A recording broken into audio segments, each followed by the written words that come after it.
સરદાર સન્માન યાત્રા પહોંચી ગાંધીનગર। મુખ્યમંત્રી ભૂપેન્દ્ર પટેલે યાત્રાનું સ્વાગત કર્યું છે।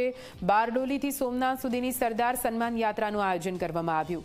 સરદાર પટેલની 150મી જન્મજયંતિ નિમિત્તે વિશેષ આયોજન કરાયું। આ કાર્યક્રમમાં ભાજપ સાંસદ હસમુખ પટેલ, નરહરી અમીન હાજર રહ્યા।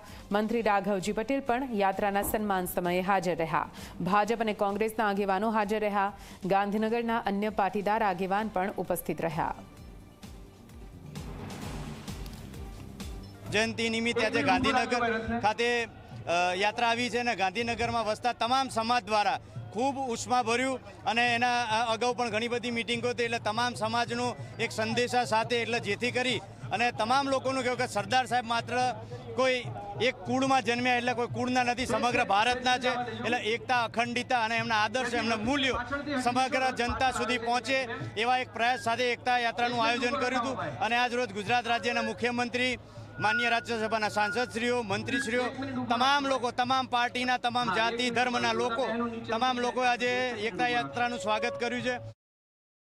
સરદાર સન્માન યાત્રા બારડોલીથી સોમનાથ, સરદાર સાહેબના વિચારો ઘર ઘર સુધી પહોંચાડવા માટેની આ યાત્રા છે।